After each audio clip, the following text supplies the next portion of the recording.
Welcome to By the Books, the podcast helping business owners navigate the complex world of business, tax, and bookkeeping. Now, to the owner and president of Klein, Lindsay Klein.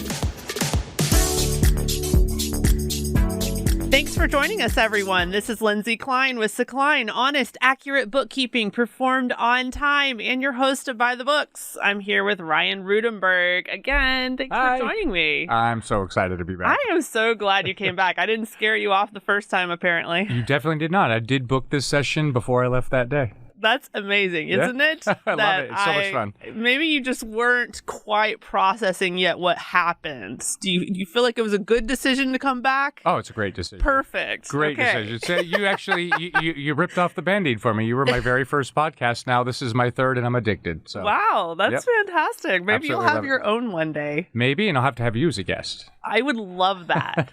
You can definitely sign me up as a guest. I'd love to I could be that crazy bookkeeping lady that comes on your show and everybody's like, what just happened? Why is she here? That's awesome. So we were supposed to talk about an accounting topic today. Okay. And you remember I said, just be a sounding board for me. You don't have to come up with anything. I'll come up with a topic and it'll be something accounting related and we can just go with the flow, right? All right. Can I throw you a curveball? Yes. Perfect. Because I had something happen yesterday, and I feel like you're the perfect person, actually, because of what we talked about last time you were on the show. Okay. So, you know how when you were here before, we talked about Elon Musk and Tesla, and how passionate you are about Teslas? I am. More passionate than I think I've seen anyone about anything. I'm a fanboy, that's for sure. You are definitely a fanboy of Tesla. Big time. Right? Yep. And to the point where I was telling you you're an influencer because I am just basically neutral when it comes to cars. Okay. It's just, as we explained, my priorities are cup holders. Yes, I remember that. You have to have a lot, and they have to fit. Yes. I remember. Yes. Yep. So you are an influencer because you got me excited about Tesla. Okay. Right? Good. Remember us talking about that? So guess what happened? Like 2 weeks after we recorded that, which, because we recorded about a month ago, so it was It's been about 10 days ago. My car got wrecked, and I found out a few days ago that the insurance company is totaling it. Okay. Total loss. Okay. So I need a car. You do. And so I remember this conversation you and I had about Teslas, and I'm like, maybe I'll look into this because now I need a car. Yep. Okay, Ryan, you failed to tell me when we had those conversations. It's like an 8-month wait. Well, not only the 8-month wait, but you also failed to mention the $100,000 price tag. Well, what did you do? Pick the X? Well, I need lots of seats because I got 3 kids. Okay. And the younger two bicker, so we need space between them, right? Sure. We can't be all up on each other because all of us will want to kill ourselves. Okay. So I was going for the 7-seat. Okay. And it was, I think, $120-something thousand. Well, that is the Model X with the X-wing doors that come up. Ryan, you can also get the Model Y. Which is what, $90,000 instead? No, the Model Y right now, I think they've had a few price increases because of the demand, but I think they're right at $58,000, and you can add a 7-row seating in the Model Y. I should have called you, apparently. Yeah, and it's very spacious, too, actually. But even that, though, I still, $58,000 is still a lot of money. It is. And I can't wait 8 months for a car. You cannot. So I went car shopping yesterday. What'd you get? I ended up with a Chrysler Pacifica. Okay. Now, we know my top priority, and I'm holding this up for the video. Does it fit? The question is, does the cup holder fit my ginormous hydro flask? How many ounces would you say this is? I would say that's 32. No, this is bigger than 32, don't you think? Maybe 48, maybe 4. Something like that. But you didn't take your cup with you? Oh no, I definitely did. Definitely did. No, this is necessity, right? I mean, how much would you say the base of this is about? I don't know, 4 or 5 inches. Yep, it's a big gulp. It is huge, right? So I think the first dealership I went to and the first salesperson I talked to of the day, I think he thought I was joking when I said, my priority is the cup holder, quantity and quality, right? He thought I was joking until I pulled this out. And every car we go into, I try to fit it in the cup holder. And if it doesn't fit, this is literally the first thing I'm doing. Yeah. Doesn't fit. Nope. Next. Let me show you this car. Nope. Next. Nope. Next. Motor Trend car of the year. Don't care. Don't care. Cup holder. Next. Exactly. This is how this went. So we eliminated cars super fast, That's right? good. Because there's not many cars that can fit this hydro flask, right? So we narrow it down to 2 things on the lot. He's literally driving me around the whole entire lot they have just so we can get in and out of cars and try the hydro flask and the cup holders. So how much more affordable was that Pacifica? It was a lot more affordable. Well, than 120. Let's talk about reality. Yeah. So it came down to 2 cars that were both about $35,000. Okay. Yep. One of them was a Nissan Armada. Okay. Now, funny story. Is it used? Yeah. Okay, there you go. No, both of these are used. Okay, now we're on the same page. Yeah. Okay. No, everything I was looking at was used. Okay. So the Nissan Armada, ironically enough, before I even started the car shopping experience, I had literally Googled, which car on the market has the most cup holders? Mm-hmm. Guess which car it was? Armada? The Armada. And then the sister is the Infinity version, which I think is like the Q something. Yeah. Exactly. Right? So, but apparently it must have been a later model, because the one I saw, they didn't have that many cup holders. No. So I think they must have... Well, how many do you need? What is the minimum?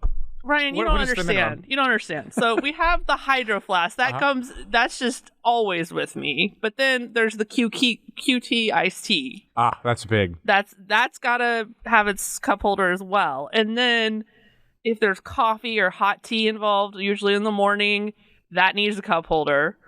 And then, I don't know if guys do this, but I know women do. We use cup holders for all sorts of things, whether it be makeup or whatever.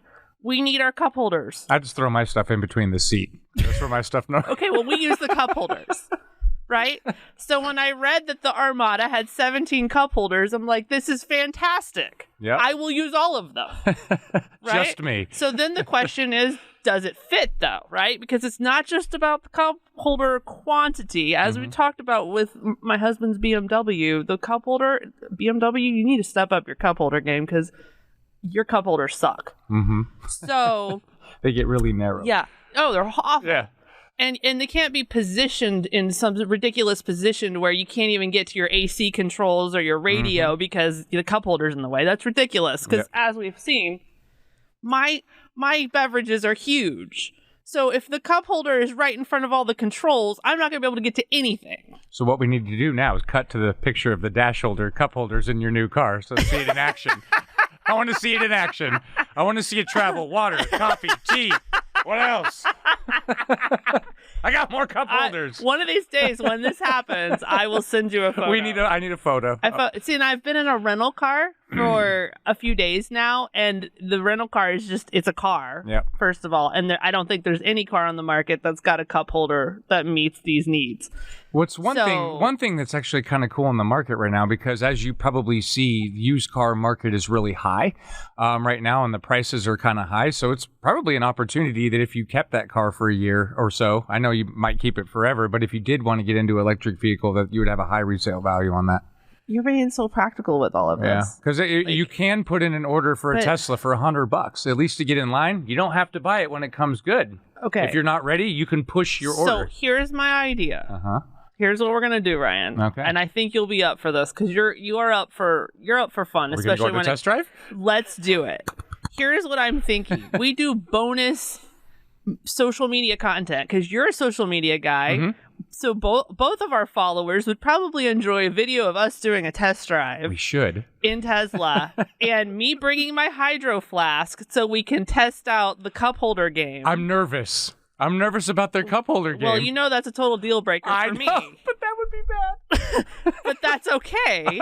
We can tag Elon Musk on the video, and maybe he'll fix it. Actually, that's a good idea. I've been trying to get him to reply one of my tweets for years. Well, there you go. Life goals. Maybe this will be it. Maybe. Right? Elon, if you hear me, come on, brother.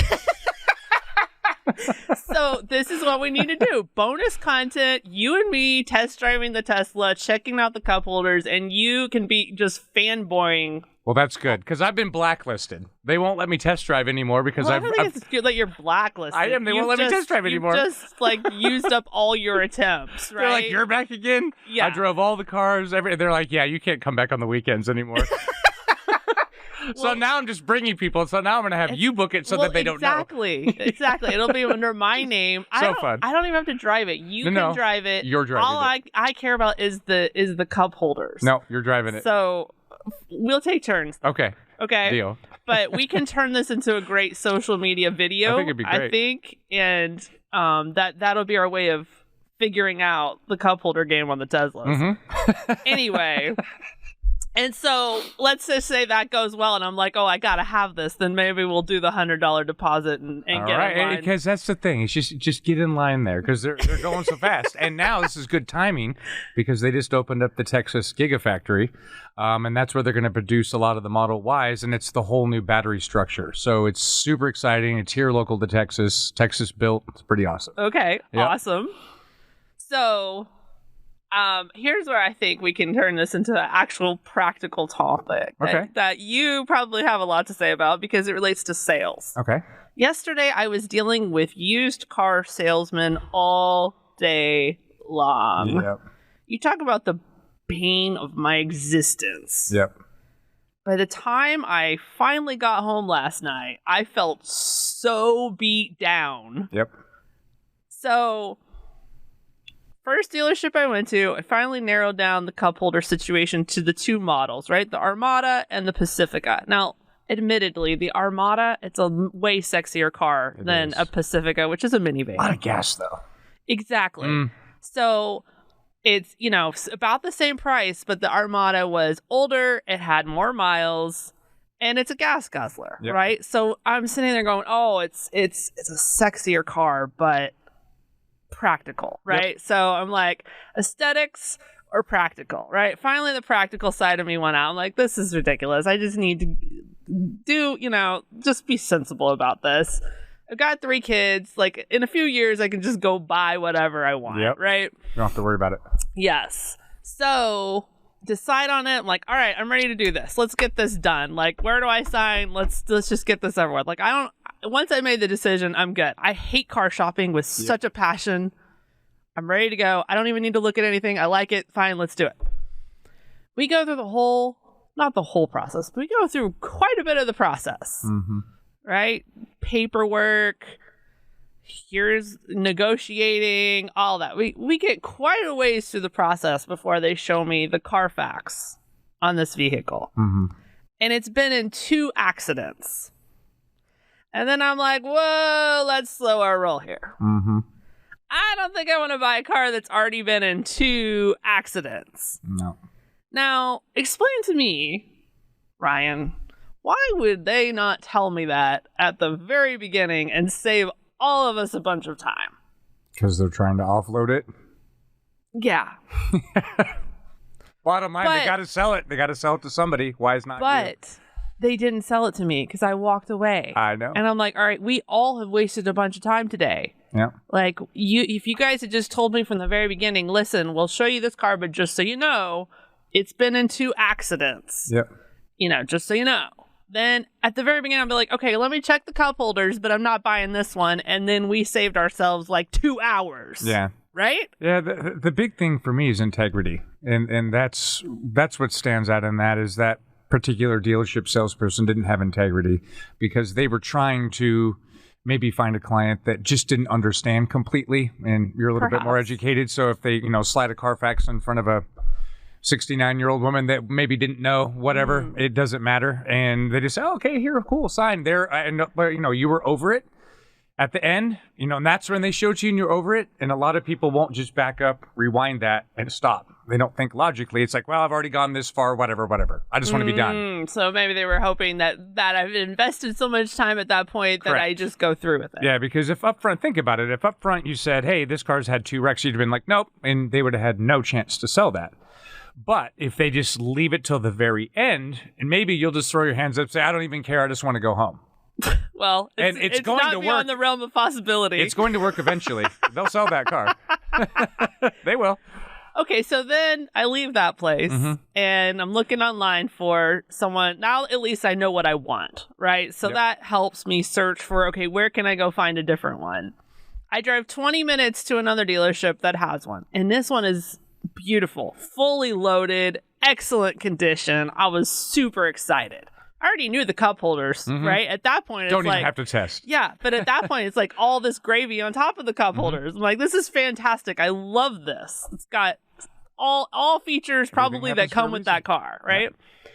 Yeah. And the price that they had advertised for it was very similar to the price of the other one I had been looking at. So I'm like, this is great. Fantastic. $36,000. Let's do this. Where do I sign? Same thing. Like within a half an hour, I'm already like, all right, let's do this. Let's get this done.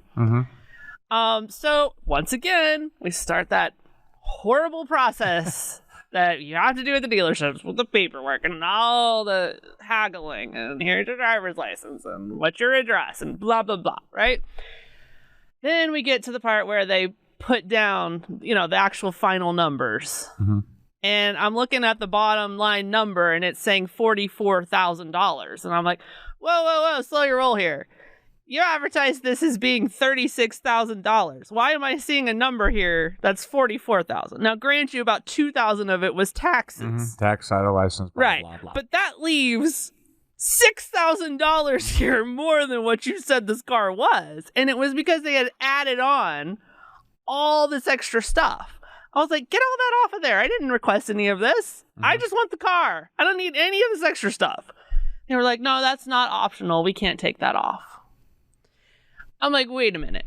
You're advertising this car as being $36,000, but then when someone gets in here, you're adding on $6,000 of additional crap that they didn't ask for and telling them it's not optional. Yep.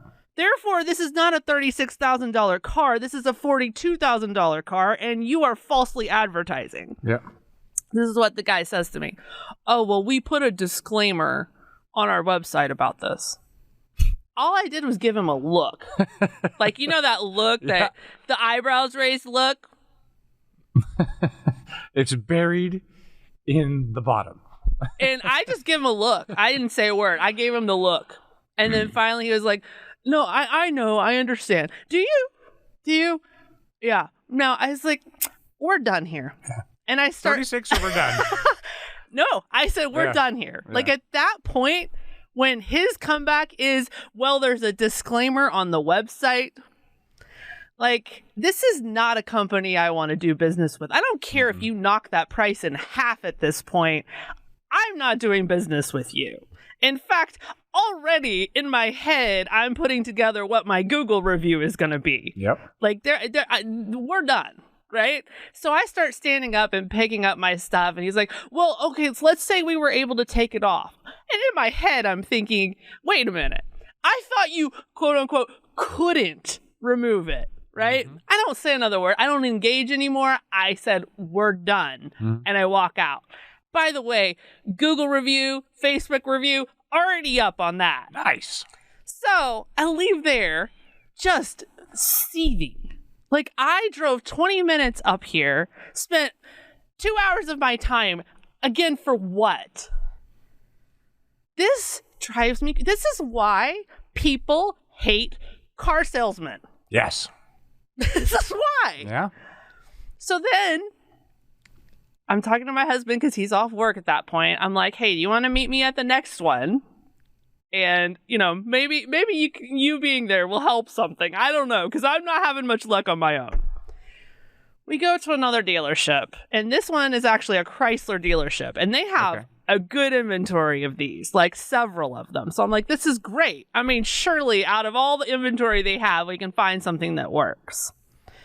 First one the salesman takes me to, I'm super psyched as soon as I see it because it's the color I prefer, which is red. Okay. And I'm like, yes, this is the color I wanted. As soon as he opens the door to this car, I get hit in the face with dog smell. Oh. And I see dog hair all over this car. Like clumps of it. Didn't even clean it? Didn't even clean it. Nasty. Now, if anyone knows me well, and I'm probably going to offend some people here, I don't do dogs. Don't like dogs. And specifically, I don't like them because I don't like the hair, I don't like the smell, I don't like the slobber, don't like any of it. It grosses me out. I'm with you. So as soon as he opens this door and I see that, I was like, dude, I am smelling the dog from here. He was like, oh no, it's no problem. We'll get it cleaned for you. I'm like, no, you don't understand. This car is now dead to me. Yeah. Shut the door. I know what's been in there. Yeah, I am never getting in this car, ever. So just shut that door so I don't have to smell it anymore. Literally every car we went and opened was like that. Not dog, but it was dirty. Why wouldn't you clean it before? Exactly.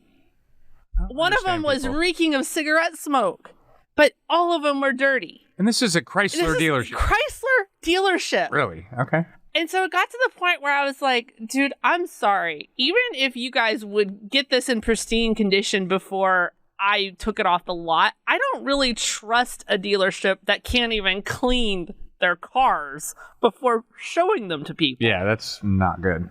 And he's giving me this excuse about, well, you know, we just have cars going in and out so fast, we just haven't been able to keep up. Why is every other dealership in the city able to keep up with this except you guys?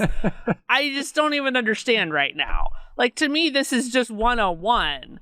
Clean the cars. Yes. I don't get that. It's nasty. So I was like, I'm out. Bye. Okay, so at this point, I've been at this since noon. So this is your third dealership. Yes. And that one's an X too. Yes. Okay. Yes. So how did we end up in a Pacifica? Yeah, right? So then, at this point, I'm like, maybe I should just take the one that's been in 2 accidents. Like, I'm exhausted at this point. So I told my husband, like, why don't we go over there, because it was just down the street, and look at the Carfax and see what you think.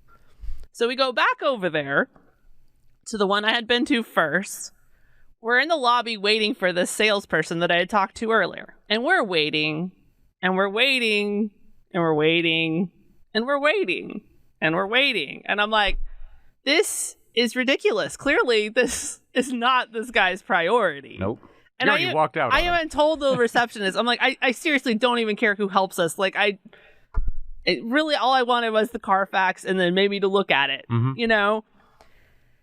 So I'm using this time to look online again. Like, all right, who else has one? Well, I find another one that's fully loaded, color I want. I'm like, hey, why don't we just go over and look at this one? Well, the guy comes in as I'm on the phone with them to check and make sure they still have it. And so I'm asking him, hey, can you just get us the Carfax? And he giving me a little attitude, like, that's all you need? I was like, dude, we've been waiting here for a long time for your butt to get over here, and I used that time to find somewhere else, right? Like, if you had been here right away, I might have bought your freaking car. You made me walk out on you twice. Yeah. Twice. That's right. A skill. So he gives us the Carfax, and we go to the other dealership, the last and final dealership of the day. At this point, we didn't get there till 7:30. At this point, I've been at this since noon. Right? That's it? Just I am noon to 7:30 yeah. is when I walked into the last dealership. I am exhausted, I am hungry, and I'm grouchy because I have been dealing with used car salespeople all day. Yep. So we look at this car, I'm like, looks great. Let's do this. What can go wrong this time, right? Show me what you got, because I can't wait to see what else I can rant about after this day, right? That one was actually relatively painless. And that's the one you got? That's the one I got. Congratulations. I did, but relatively painless on the sales side. Then we go into the financing. Now, at this point, it's like 8:30, 9 o'clock when we walk into the sales or the financing office to meet with the financing manager, right? That's when it got a little painful. Because now they're trying to sell warranties. Oh, yeah. Just say no. Oh, trust me, Ryan. No. Don't ask again. That's exactly what I was doing. Don't even bother. No. That's exactly what I was doing. Do you want the detail kit? No. That's exactly what I was doing. Yep. And you know how effective that was? Not very. Well, you just got to keep saying it. My husband, of course, just You know how that meme of Homer Simpson just like into the bushes? Going into the bushes? That was my husband. He's like, it's totally up to her. And he just sits back. I'm like, thanks, babe. Thanks. So I'm the one that's having to say, no, still no. I can walk out or you can ask again. No, still no, still well, do you know what you won't have when you buy a Tesla? Any of that. Well, hallelujah for that. It might be worth $30,000 just for the. So, no, this guy just keeps like reformatting the different packages. Well, what if we add this or take away that? Or, hey, we could just do this. No, There is no combination of these squares on your screen that's going to make me go, yes. And of course, I'm trying to, for some reason with him, like as if it matters, because clearly he gets some incentive from selling this. It's not like it has to make sense or be smart, right? Mm-hmm. He just wants to sell it. So I'm like, dude, if I took that amount of money every month and just invested it, I would have the cash to cover anything that goes wrong here. I don't need this. Mm-hmm. Can we move on, please? And I'm starving at this point. Ryan, I haven't eaten in like 10 hours. I'm starving. I just want to eat. And it gets to the point where when he's pointing to stuff, I'm just seeing pizza and hamburgers and tacos. Yes. I'm like, I don't even know what you're saying right now, but I'm going to eat your arm if you don't stop. So I literally got to the point where I'm like, dude, can we please just move on? Like I'm waving. There's like this big DocuPad on the desk, right? And I'm just waving like, please, can we just go next? Just click next. So finally he clicks next. And I'm like, oh, thank goodness. We're past that, right? Of course, we still had to sign like 20 documents after that. I'm like, oh my gosh. When he finally saves it all and gives us our paperwork, I'm like, we're home free. I can finally eat. Hallelujah. I kid you not. This guy's like, now, one last thing. I don't want to harp on this. And I was like, oh no. I know you're not going to go there again. An extended warranty? I know you're not going there again. I was about to log out. He literally brings up the warranties again.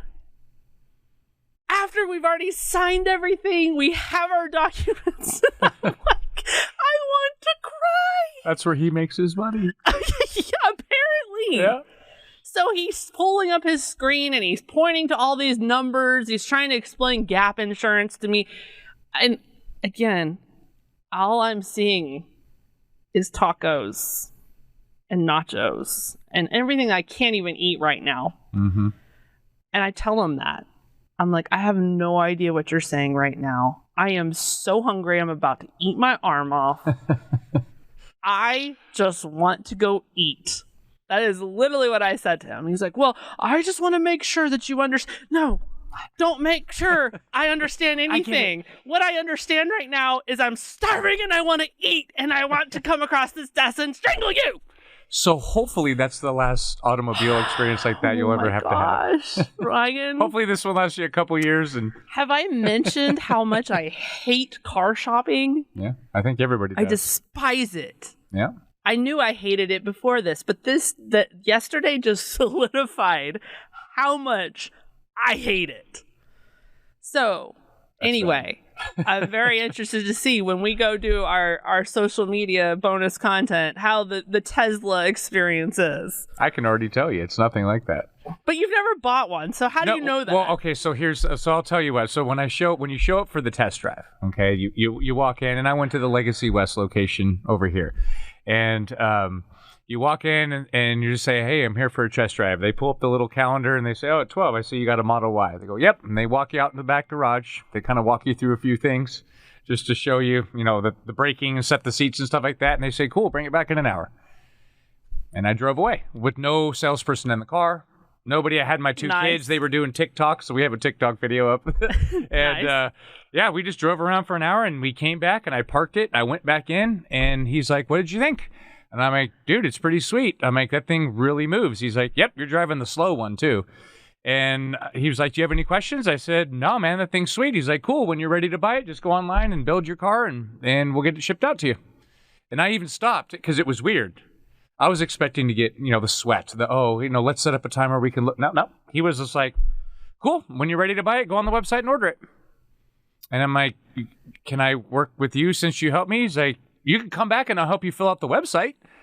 He's like, but I won't make any money off of it, but I'll help you.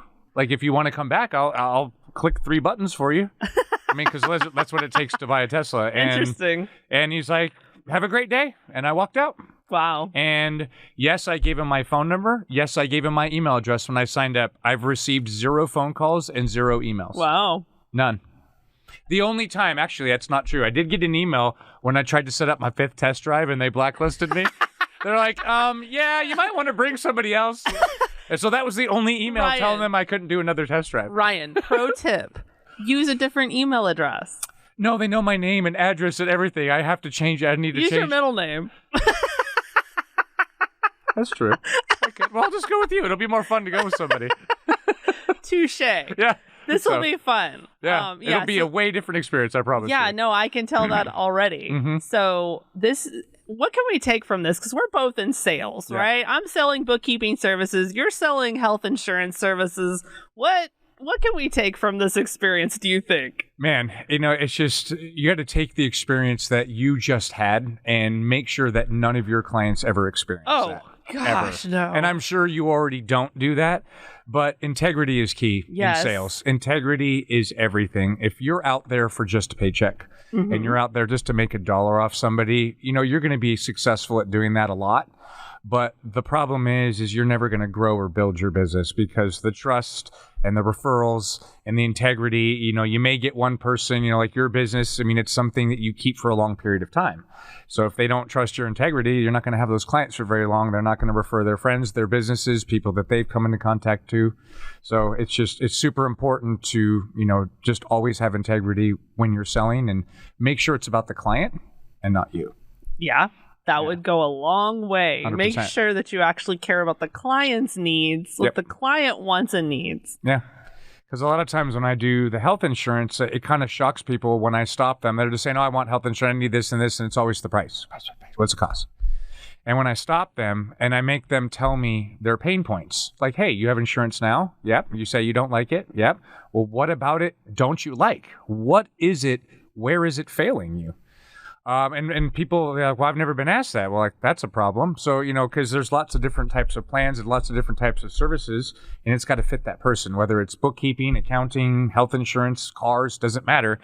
Like yours, cup holders. And that person should have known, all right, I know all these cup holders. I know this one has a bigger one, so not showing you all these other ones. And then, the other guy with the dog smell. If you go in there and you nearly vomited, why would he take you to a car that smells like cigarette smoke? It just doesn't make any sense. And those people, they kind of just got their heads in the sand. They're not paying attention to customers. They're just all about the money. I mean, that's the bottom line. Yeah, that's definitely how it comes across. Yeah. Is that it really doesn't matter what I want or need. It doesn't even matter that I'm a person, really. No. It just matters that I'm a pocketbook. Yeah. That's how it feels. And it leaves me feeling grimy. Like I am being taken advantage of. Yep. It's not a great feeling at all. It's not. And why is it so prevalent in that industry especially, do you think? Oh, it really boils down, in my opinion, is the dealership model.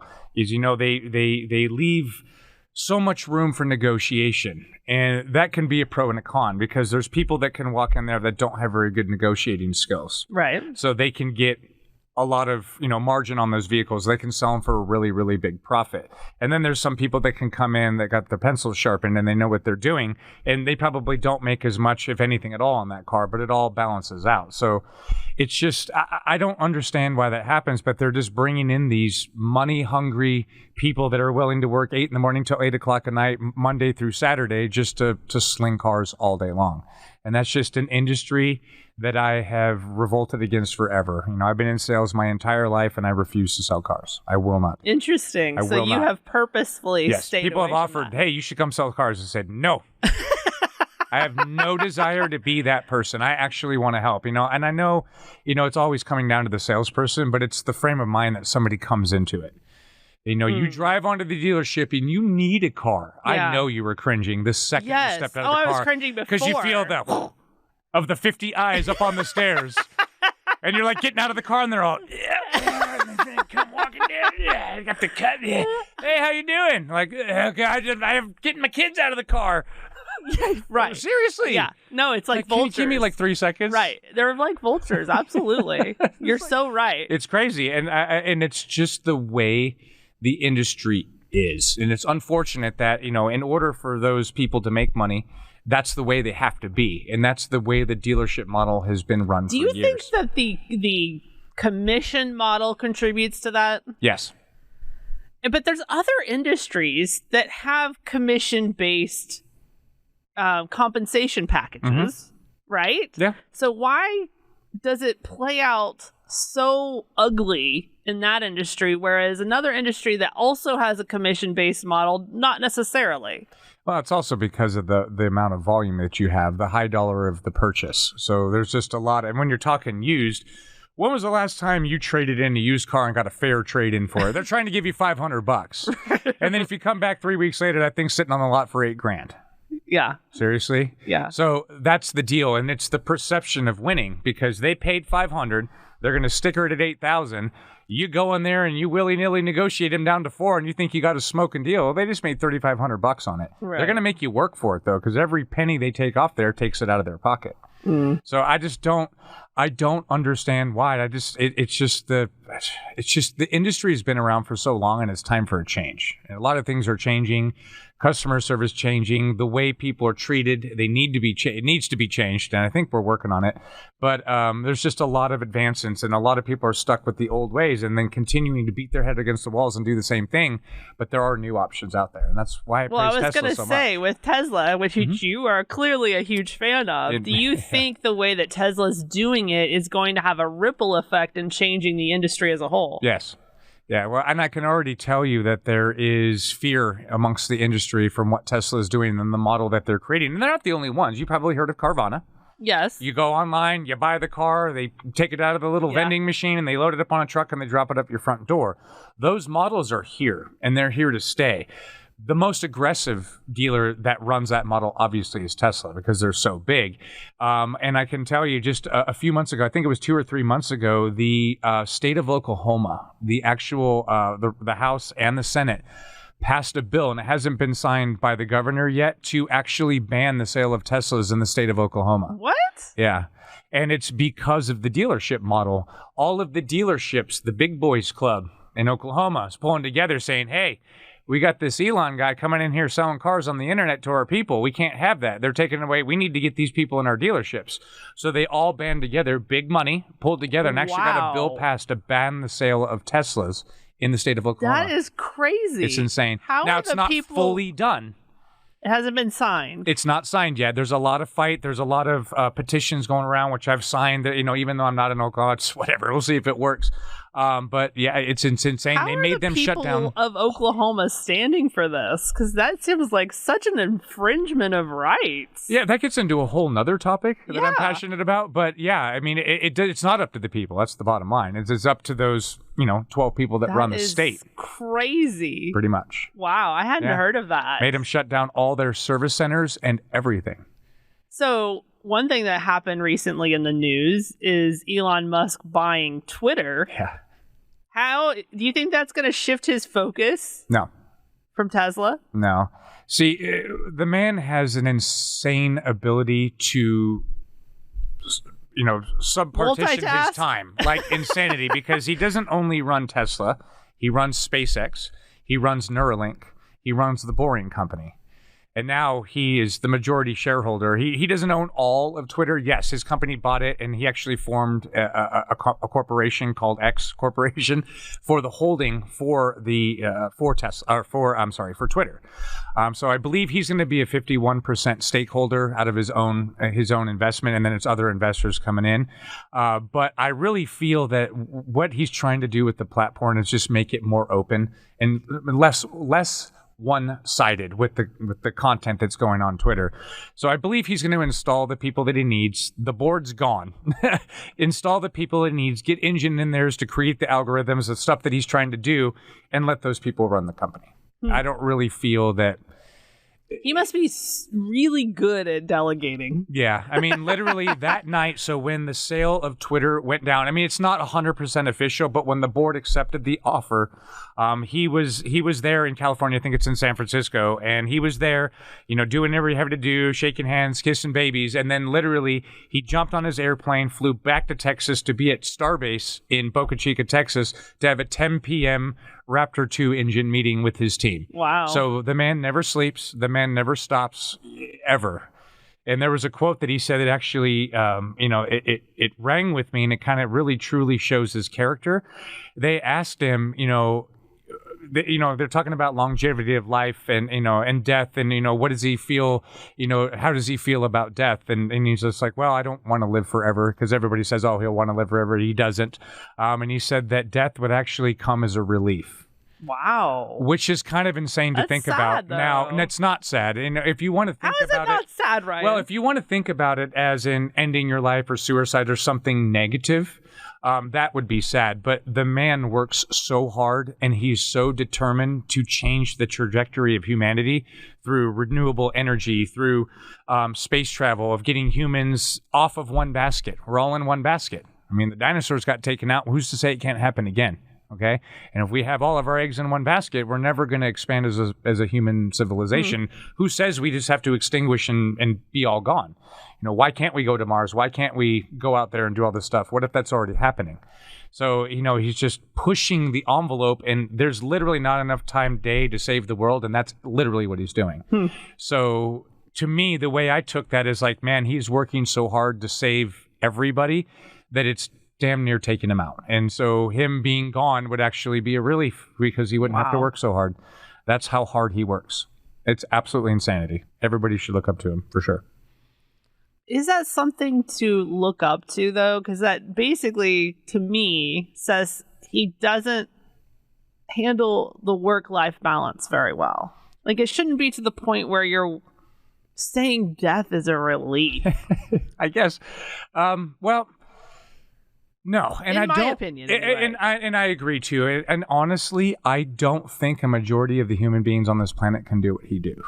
I don't think they have the stamina, so I don't ever think it would ever get to that point. And he does take time. As you know, he has 8 children. Does he really? He does. I was not aware of that. 2 of them with Grimes. So wow. Yeah. So yeah, he does have a balance. You see him within reason. He's walking around with his son. We call him X. It's like a really long, crazy letter name. So everybody calls him X, including Elon. And he's just running around Starbase with him. He's got his dog next to him. He's got little X carrying him around, going from meeting to meeting. And he lives on a little 500 square foot foldable house on Starbase. He owns no properties, no cars, nothing. He owns nothing. Isn't that crazy? Mm-hmm. Yeah. Elon Musk. He's amazing. All right. Well, let's see if we can't get him to respond to our... We're gonna. I'm going to tag you, Elon. Come on, buddy. Sheesh. I would try. Yeah, Elon, if you ever listen to this, you have no bigger fan than this man sitting across from me right now. This is true. This is true. I love this. I could talk about this all day.